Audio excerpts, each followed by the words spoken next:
Joyeux sabbat. Et avant qu'on commence, je voudrais juste faire une introduction.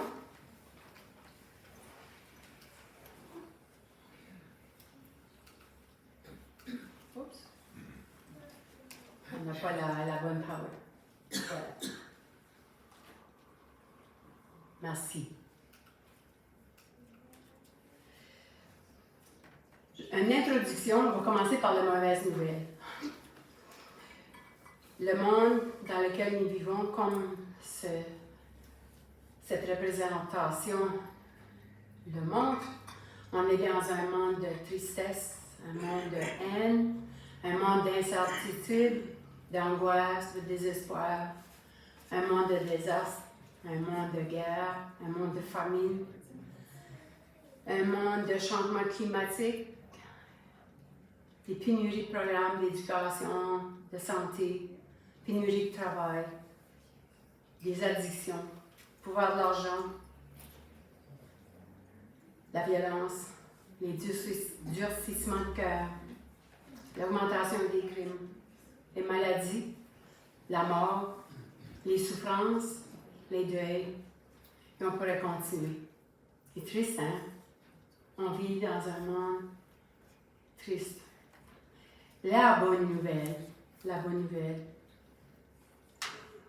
différence de photo. La bonne nouvelle.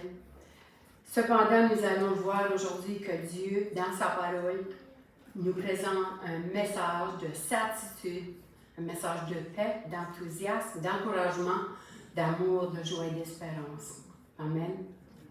De nombreux prophètes ont reçu des visions du nouveau monde qui nous attend, mais même eux n'ont pas pu pleinement comprendre l'ampleur de la nouvelle vie que Dieu envisage de donner à ses enfants.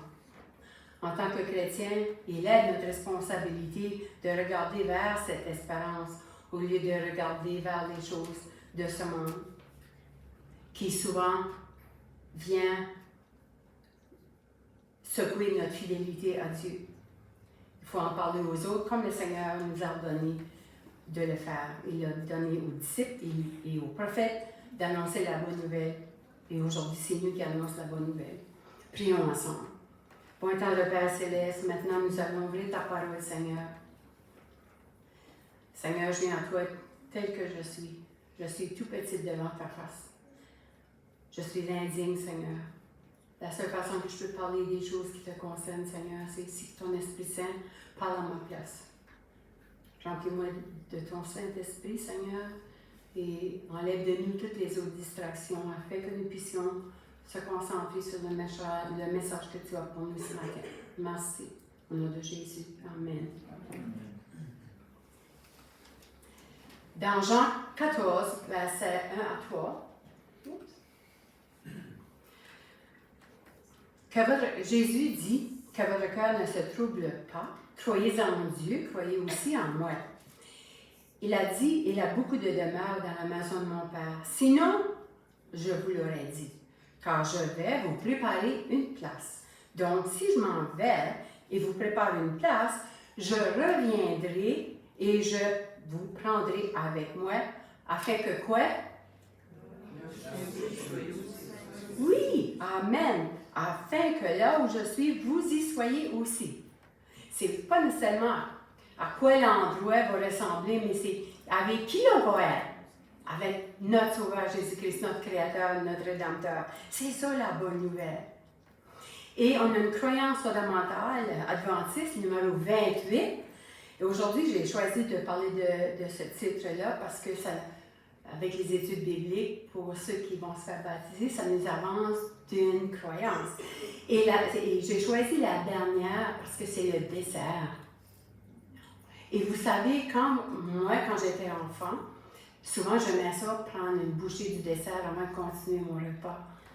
Je ne sais pas s'il y en a d'autres comme vous, là, mais on est tenté à vouloir goûter le dessert avant. Et aujourd'hui, c'est ça qu'on va faire. La croyance numéro 28 qui dit, lisons-les ensemble.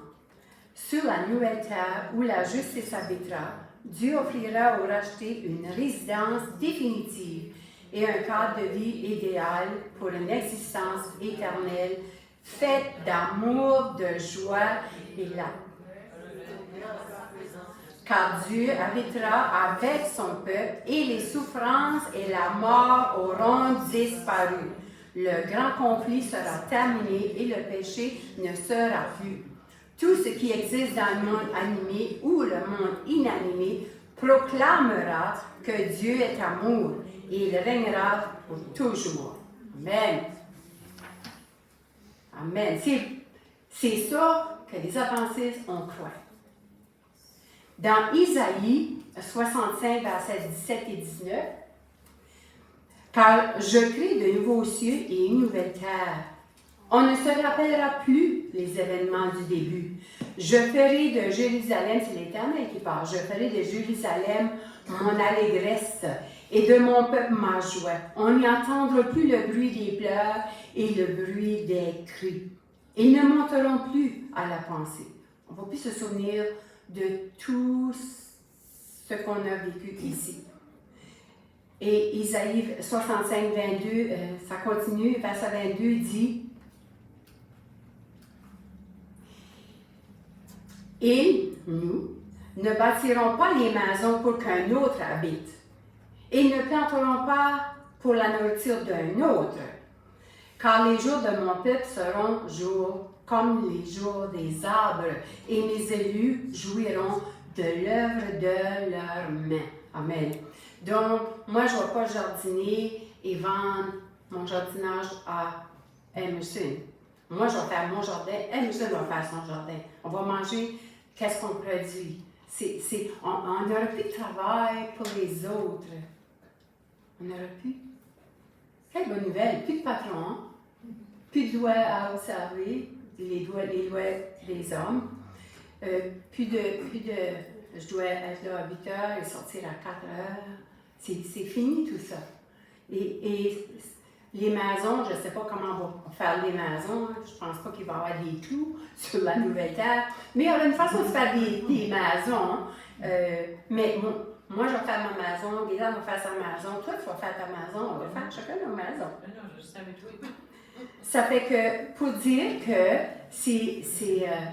Dieu est en train de dire, tout ce que vous êtes, ici, Isaïe est en train de dire, tout ce que vous faites sur la nouvelle terre, ça va être complètement différent. Ça va être un genre de vie différent. Dans 2 Pierre 3, 13, l'apôtre présente la nouvelle création en relation avec les événements de la fin des temps. Et ensuite, il dit, il m'a manqué nous, quoi. Voilà. Mais nous attendons, selon sa promesse, de nouveaux cieux et une nouvelle terre où la justice habitera. Amen. On a parlé d'injustice ce matin et de justice de Dieu. Sur la nouvelle terre où la justice habitera. Ça, c'est une bonne nouvelle. Tous les injustices qu'on a parlé à propos de ce matin, on ne va plus se souvenir de ces injustices-là. Parce que ça va être la justice de Dieu qui va habiter parmi nous. Amen. Dans Isaïe 11,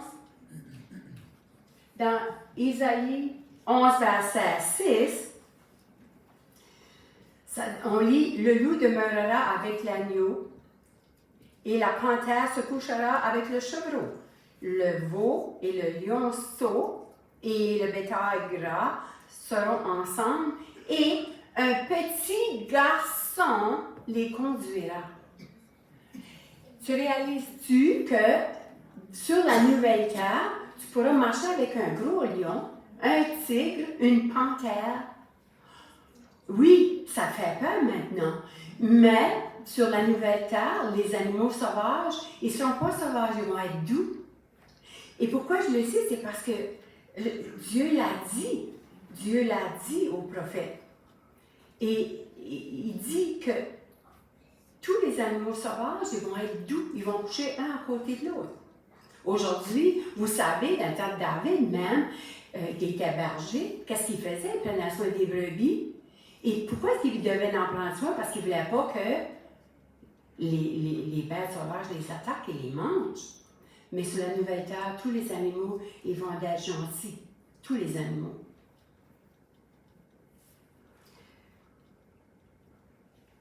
Et Jean en parle aussi, on va voir dans l'Apocalypse que Jean parle au sujet de la nouvelle terre. Donc, la future patrie des saints, la future patrie, c'est le pays, le futur pays des saints a donc le foyer consommé des Écritures. La Bible commence par la création et le bouleversement du dessein ou du plan de Dieu et par l'entrée du péché et les conséquences. Mais la Bible se termine par la destruction du péché, la restauration de l'ordre créé du nouveau ciel, comme Dieu avait pourvu au début, et il va rétablir et établir un nouveau ciel et une nouvelle terre. Et cette parole est certaine puisque c'est Dieu lui-même qui le dit.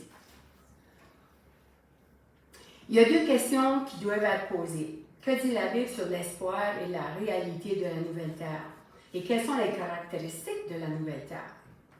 Dans l'Ancien Testament, on voit encore, on parle d'Ésaïe, parce qu'Ésaïe en a parlé beaucoup.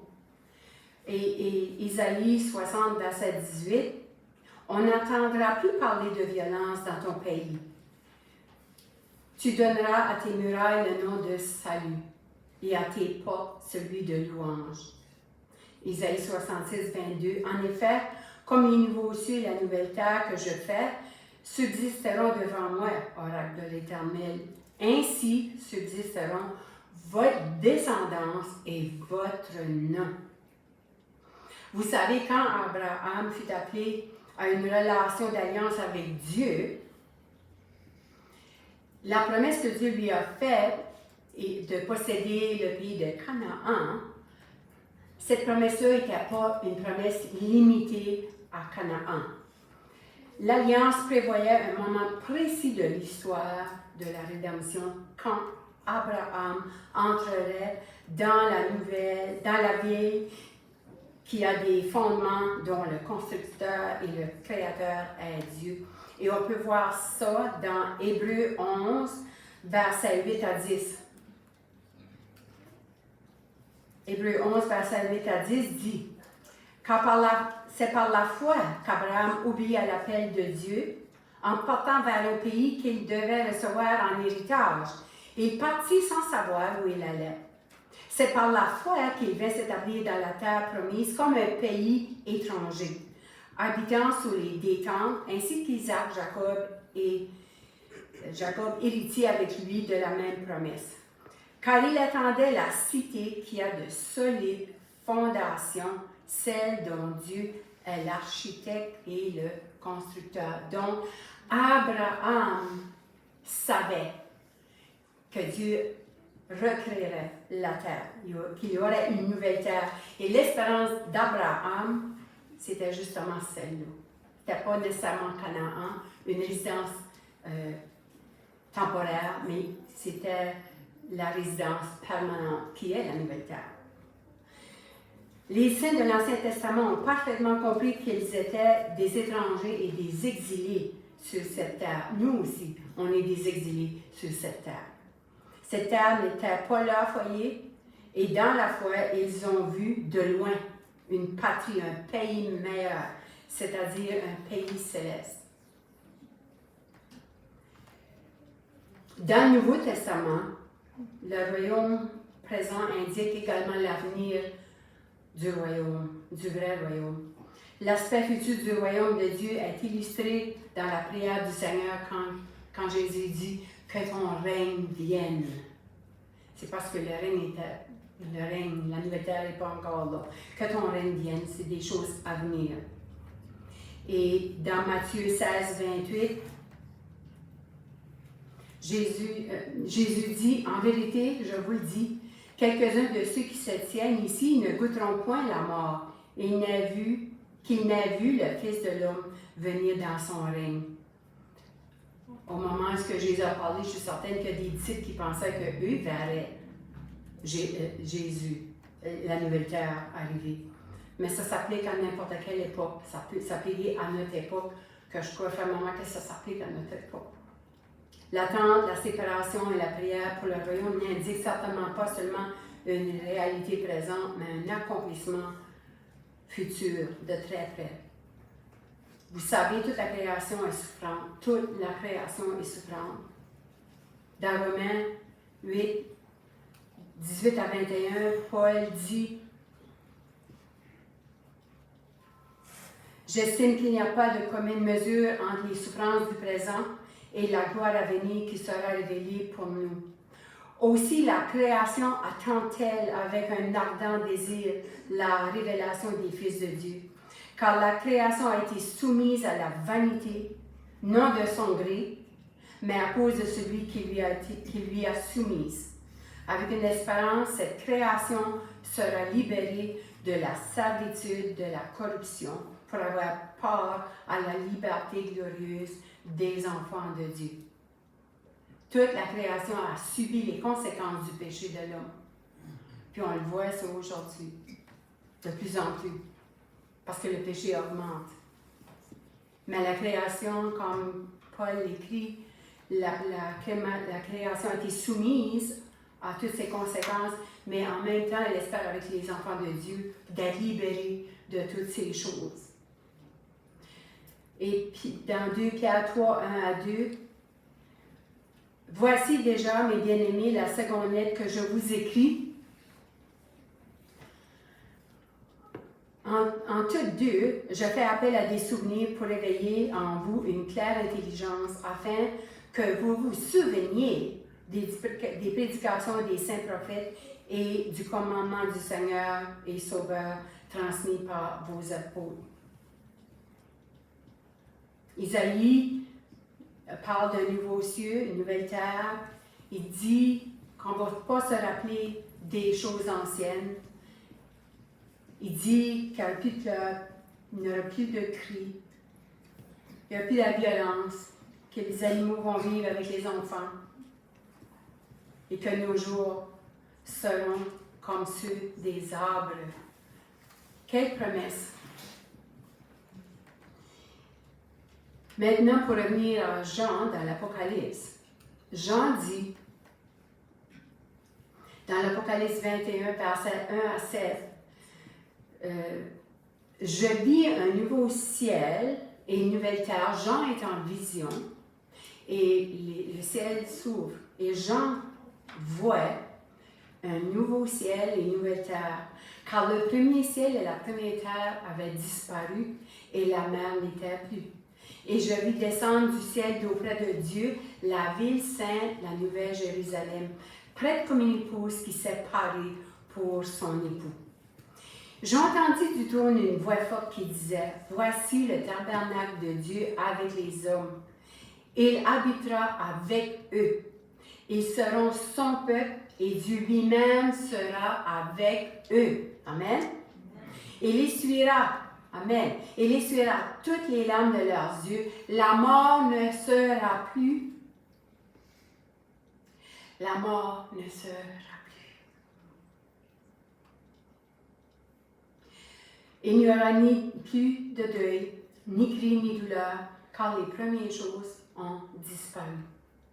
Celui qui était assis sur le trône dit, « Voici, je fais toutes choses nouvelles. » Qui est-ce qui parle? C'est qui parle? Dieu. Exactement. Je fais toutes choses nouvelles. Et il dit, celui qui parle dit à Jean, écris, car ces paroles sont certaines et vraies. Amen. Ces paroles sont certaines et vraies. Et il me dit, c'est fait. Je suis l'alpha et l'oméga, le commencement et la fin. À celui qui a soif, je donnerai la source d'eau de la vie gratuitement. Tel sera l'héritage du vainqueur. Je serai son Dieu et il sera mon fils. Amen. Dans Apocalypse 1, verset 8, ça dit la même chose. Je suis l'alpha et l'oméga, dit le Seigneur Dieu, celui qui est, qui était et qui vient, le Tout-Puissant. Et dans Jean 8, 58, ça dit, Jésus dit, avant Abraham, je suis. Donc, Jésus-Christ est Dieu. La seconde venue, le rassemblement des saints, le règne millénaire au ciel, la descente de la ville sainte et la destruction finale de Satan et du péché, toutes ces choses-là doivent arriver avant qu'il y ait une nouvelle terre. La destruction des méchants est accomplie par un jugement dans Apocalypse 20, verset 13 à 16, ça parle de ça. La nouvelle terre sera un lieu réel, une activité satisfaisante ouverte aux saints, pas seulement un travail physique, mais aussi une occasion de sonder tous les mystères de Dieu, toutes nos questions. On pourra faire comme Marthe, s'asseoir au pied de Jésus et avoir une discussion avec lui, tout lui poser les questions qu'on a, toutes les questions qu'on n'a pas de réponse. Et il n'y aura là plus de peur. Parce que le péché n'existe plus, Satan n'est plus là, il est détruit avec ses anges, les méchants. Tout est absolument tranquille. Tout est tranquille. C'est une paix. Une paix. Un pays de paix. Et Abraham avait sûrement compris ça. C'est pour ça qu'Abraham, il persévérait. Malgré tout, il persévérait. Parce que, justement, c'était la nouvelle terre qui était son objectif. De servir ce grand Dieu et ce Dieu de salut qui lui permettrait de vivre dans un monde meilleur.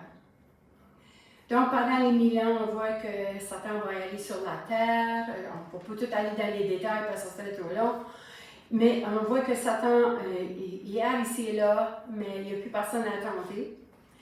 Et pendant les 1000 ans, on voit que dans le sanctuaire céleste, c'est le ministère de Jésus-Christ. Il agit comme souverain sacrificateur, il intercède pour nous. Et c'est le jugement qui est fait.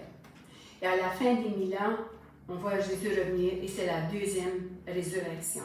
C'est qui ressuscite à la deuxième résurrection? C'est qui? C'est les méchants. C'est les méchants à la deuxième résurrection. Parce qu'ils ressuscitent pour le jugement. Donc, eux, c'est fini. Jésus les détruit parce qu'il faut que ce Dieu de justice-là en finisse avec l'injustice et la méchanceté, puis veut donner la paix à ses enfants. Et on voit aussi que quand Jésus revient, dans l'Apocalypse, on voit que Satan attaque à nouveau la ville sainte. Ça veut dire qu'il y a zéro repentance, il est méchant, il continue à avoir cette attitude d'orgueil envers Jésus-Christ. Et il pense qu'avec ce qui reste sur la terre, les méchants qui vont pouvoir, parce qu'il y en a beaucoup plus de méchants que la parole nous dit que de bons, donc il pense qu'il va être capable de détruire, mais Christ est vainqueur et c'est sa ruine complète. Et les méchants, c'est leur mort éternelle. C'est fini. Même s'ils voient Jésus à nouveau, ils ne veulent pas être avec lui. Donc, c'est ça qu'ils veulent en finir.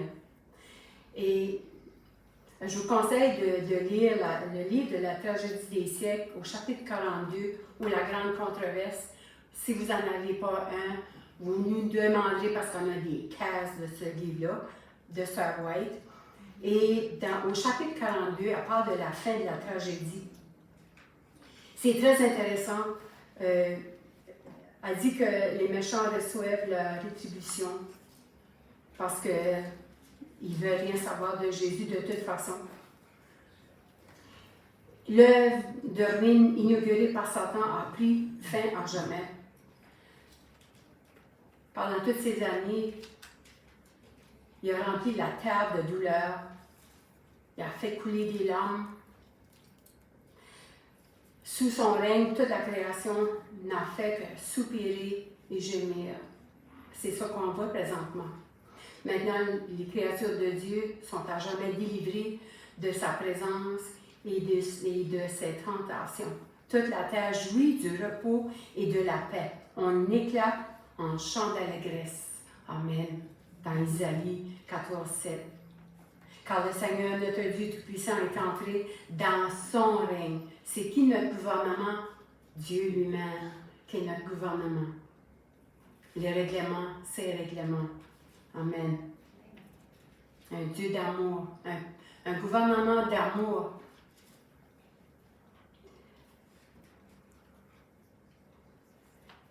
Elle dit qu'on ne va plus, on vient juste de lire ça dans la parole, qu'on ne va plus se souvenir des misères qu'on a eues dans notre vie. Il y a une seule chose qu'on va se souvenir. Il restera toutefois un souvenir. Les traces cruelles de sa crucifixion resteront à jamais visibles à la tête, aux côtés, aux mains et aux pieds de notre Rédempteur. En le contemplant dans sa gloire, le prophète s'écrie dans Habacuc 3, verset 4, ça dit « C'est comme l'éclat de la lumière, des rayons partent de sa main, là réside sa force. » Cette main, ce côté passé d'où jaillit le flot cramoisi qui a réconcilié l'homme avec Dieu, ses blessures où réside sa force, voilà sa victoire. La victoire de Christ a été à la croix. Sa victoire pour nous. Puissant pour sauver par le sacrifice rédempteur, il a aussi force d'exercer la justice contre les compteurs de sa miséricorde. Mais ses plus hauts tirs de gloire seront les marques de son humiliation, qu'elle dit.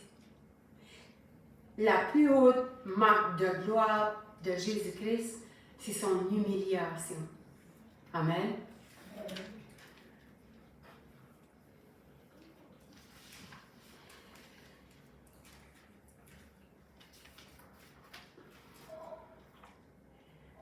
Dans la cité, Jésus-Christ assura à ses disciples qu'il allait leur préparer une place, comme on a lu tout à l'heure.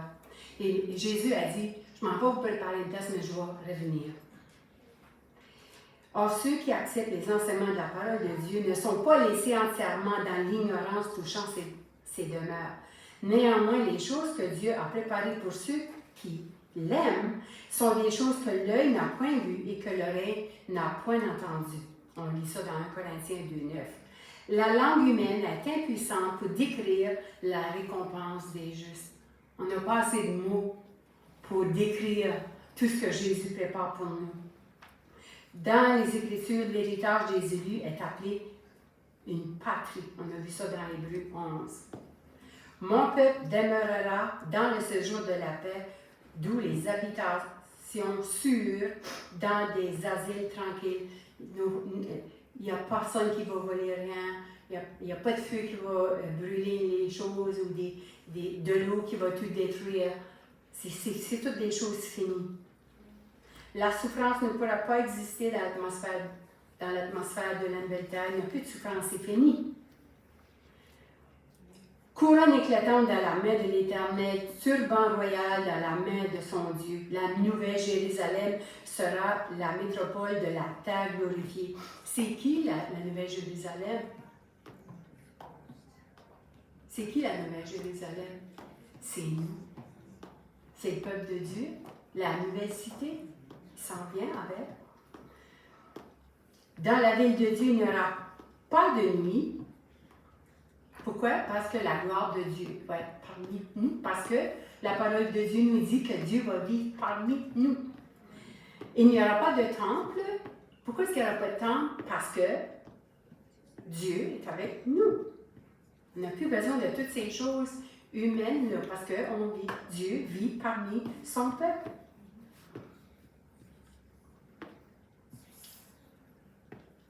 Les rachetés connaîtront comme ils ont été connus. Les rachetés seront...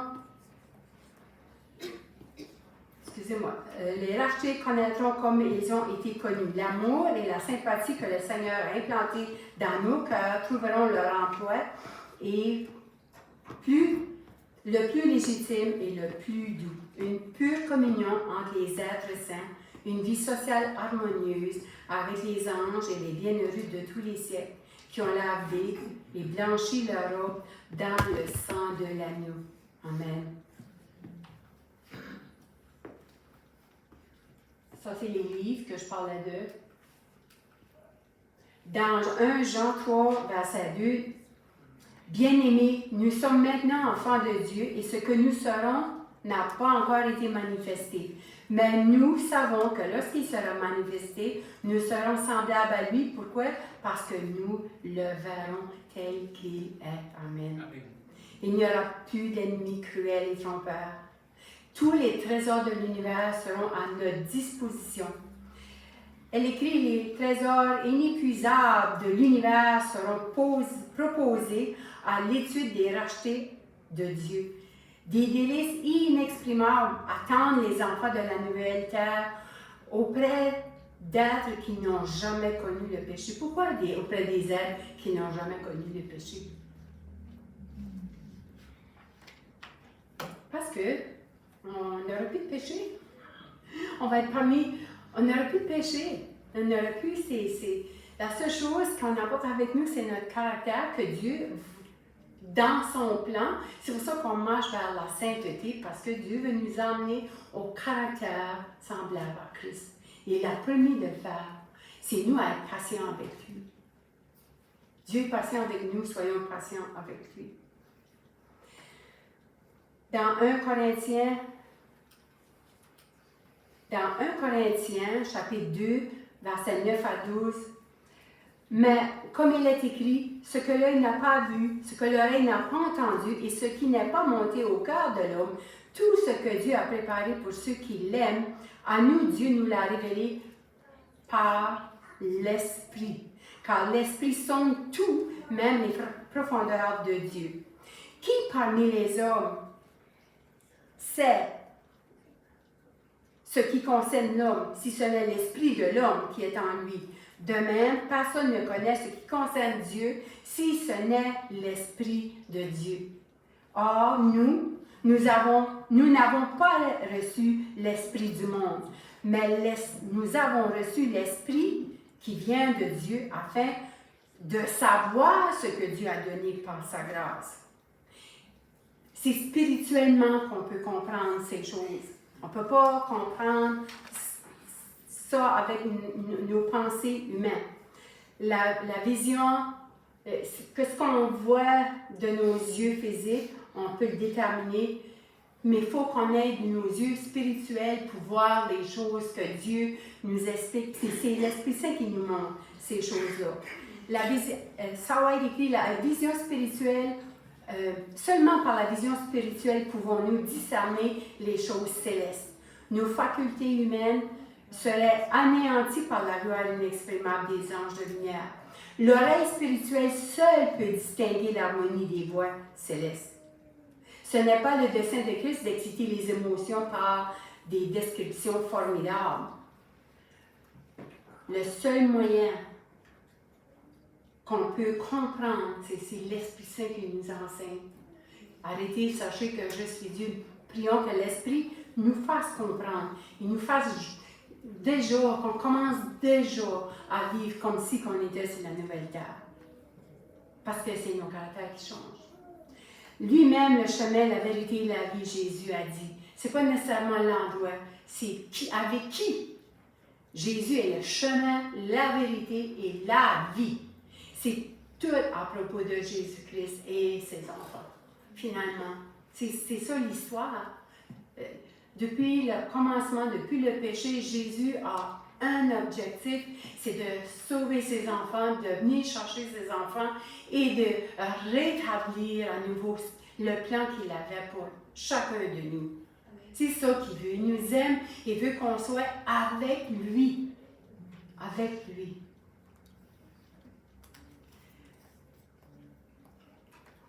Imaginez seulement si vous vous tiendrez là sur parce qu'on va être des spectateurs quand Jésus va recréer tout. On va voir les montagnes, les collines, la mer. Dieu va recréer tous les animaux et on va être présent. Pouvez-vous imaginer Pouvez-vous imaginer d'être dans la présence de Dieu au moment de la recréation? Qui veut être présent? Moi, je veux être là. Mes deux bras, moi. Je veux être là, absolument, je veux. Notre espérance est d'être avec Jésus pour l'éternité. C'est ça notre espérance. À mesure qu'elles passeront, il a dit, tous les objets de la création, du plus petit au plus grand, porteront la signature du Créateur et manifesteront les richesses de sa puissance. À mesure qu'ils se déroulent, les siècles éternels apporteront avec eux des révélations toujours plus glorieuses de Dieu et de son Fils. Amen. Et pour conclure, la grande tragédie est terminée. Le péché et les pécheurs ne sont plus. L'univers est purifié. Dans l'immense création, tous les cœurs éprouvent la même allégresse. Des ondes de vie, de lumière et de joie jaillissent du trône du Créateur, envahissant les derniers recoins de l'espace infini.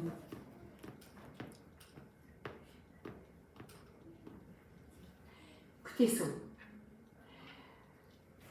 De l'atome le plus petit au monde les plus vastes, tant des êtres animés que des objets inanimés s'élèvent par la voix de leur beauté incomparable et de leur joie sans mélange.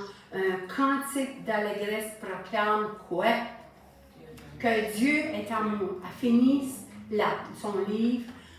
Dieu est amour. Les 3 derniers mots de tout ce livre-là. Et c'est intéressant parce que l'Apocalypse, dans l'Apocalypse, la fin du livre de l'Apocalypse, les dernières paroles de l'Apocalypse dit, Jean est en vision, il écrit, il me montra le fleuve d'eau de la vie limpide comme du cristal, qui sortait du trône de Dieu et de l'agneau. Au milieu de la place de la ville et sur les 2 bords du fleuve se trouve quoi? L'arbre de vie, qui produit 12 récoltes et donne son fruit chaque mois. Les feuilles de l'arbre servent à la guérison des nations et il n'y aura plus d'anathème. Le trône de Dieu et de l'agneau sera dans la ville. Amen. Ses serviteurs le serviront et verront sa face. Amen. Parce qu'on ne sera plus des pécheurs, pour voir sa face. Et son nom sera où? Sur leur front, leur pensée. On est scellés pour Dieu.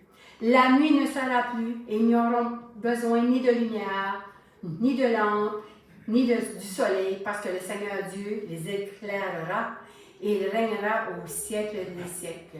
Matthieu 5,5 dit, « Heureux ceux qui sont doux, car ils hériteront de la terre. » Et j'ai dit tout à l'heure qu'on va se reconnaître, on va avoir un corps changé, mais notre identité personnelle, Jésus la préserve, lui.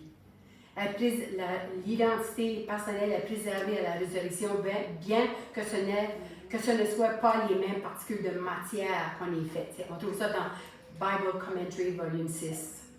Et la grande controverse est finie, comme on vient de lire. Et Apocalypse 22, 20, 21, je pense que je me suis devancée tout à l'heure, voilà. Jean, sous la plume inspirée par le Saint-Esprit, termine le livre de l'Apocalypse en écrivant « Celui, Jésus, qui atteste ces choses, dit « Oui, je viens bientôt. Amen, viens Seigneur Jésus, que la grâce du Seigneur soit avec vous. » Amen. Donc, ne nous souvenons plus de la première photo qu'on a vue, avec toutes ces méchancetés, tout ce qui se passe sur la terre, parce que on sait que ça va arriver.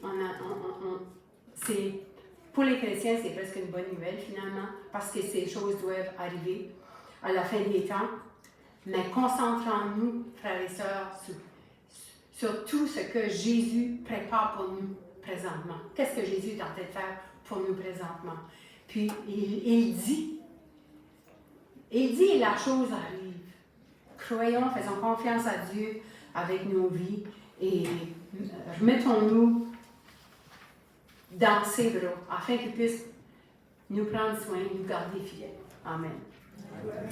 Alors maintenant, si vous voulez vous lever, on va chanter ensemble. Il va bientôt venir. Amen.